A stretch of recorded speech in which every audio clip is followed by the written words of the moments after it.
До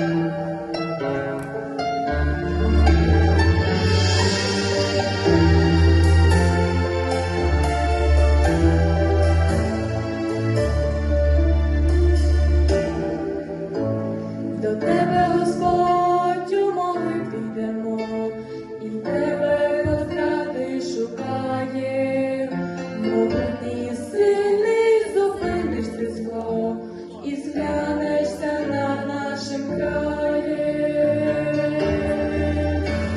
Оце бажай нам з неба миру, кожну сім'ю, кожну родину, благослови всю Україну, підтримай тяжку годину.